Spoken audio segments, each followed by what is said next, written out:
Alright, so it's now been another week since the last time I was working on these guys.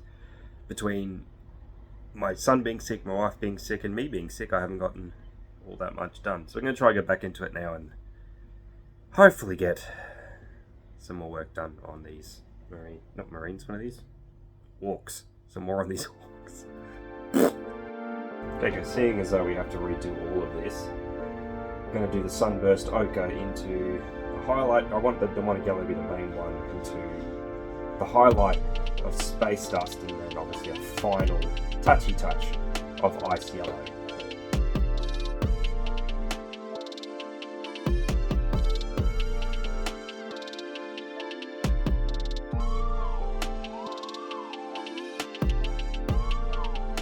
So at this point I've realised I've probably gone a little bit overboard on the yellow.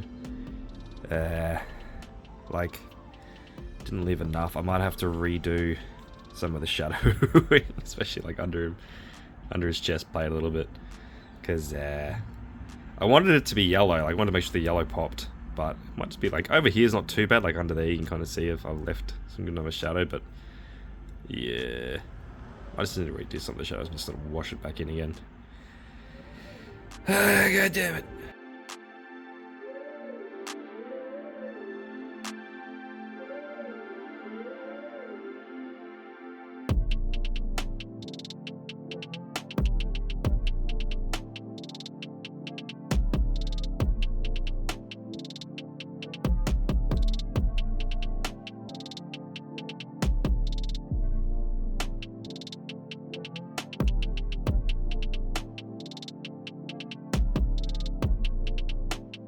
Alright, so the yellow's finally done.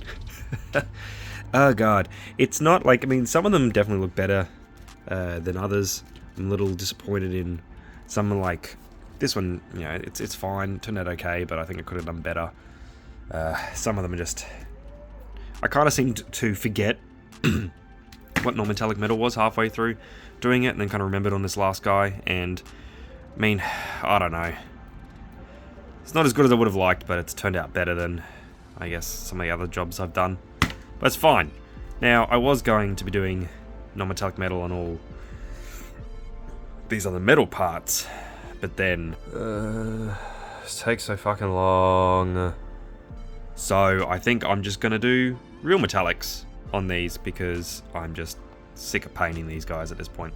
For the metals, I'm just going to do death metal on some of the stuff. See how that turns out, and everything else I'm just going to do in heavy metal. Basically just using the dry brush to stipple it all on.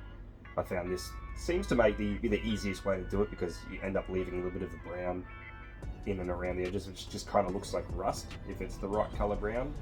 So that makes it nice and easy. And then I just highlight everything using shining silver.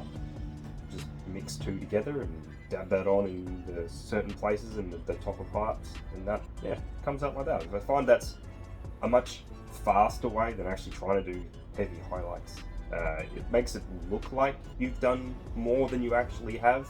So, at least from, you know, the table stand, you're not going to win any awards your minis like this, but hey, if you just want to get something on the table, this can, yeah, make a little bit of this goes a really long way. I decided to just do all the cabling in a really dark green, because obviously these two guys don't have a lot of actual skin, or have no skin on them, so I've just done a little bit of a spot of midnight olive and then just highlighted it quickly with camouflage green, just so that they still have the green on them despite not having any skin.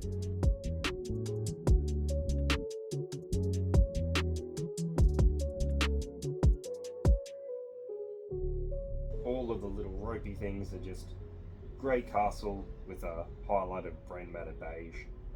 Nice and easy. I mean, if I've been able to actually keep the really dark brown, the beigey brown on everything and not go over it when I did the sponging, then probably would have only needed one highlight to make this work, but because I ruined it nice and early, means I have to do it twice.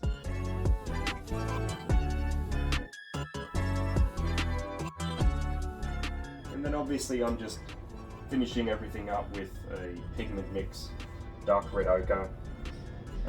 Just gonna mix that together with some of the rust tone and then yeah, spread it around, and then once that's dried, just going to dust back over it again to try and make sure the pigment stands out a bit better.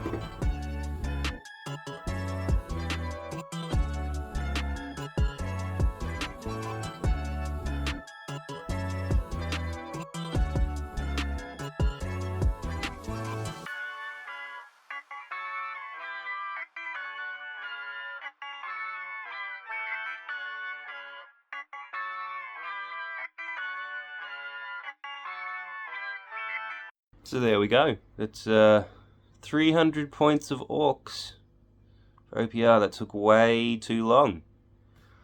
Hopefully with the 3.5 update they don't change everything and then make this army obsolete. I don't mind it. I did end up doing this little glow effect up here. It's just white with a little bit of the army painted green glow effect stuff. I don't think the yellow is a convincing non-metallic metal, like, at all. I got a little bit too caught up in the ochre and stuff. Like, I was annoyed with this guy halfway through because I'm like, oh, I don't know if it's coming up. I think I should have swung more towards this and just gone more yellow and not really bothered so much with trying to do non-metallic metal with the shine and everything else. Like, on some of these guys, I think, like, on their pauldrons and stuff, it's come up okay. Like, on their shoulders. But otherwise, I think the big winner out of this thing for me is their skin. I think the green skin, like on all the guys that did the green skin on, I think that actually came out really well. I don't know if you can really tell from there, maybe a bit closer, but like, yeah, no, here, focus here. I'm pretty happy with how the green skin turned out. It was just some random colours that I threw together. I do want to try put some kind of symbol on their flag at some point, but I'm not very good at freehanding, so see how that goes. Anyways, yeah, so it took me 2 weeks to get this done.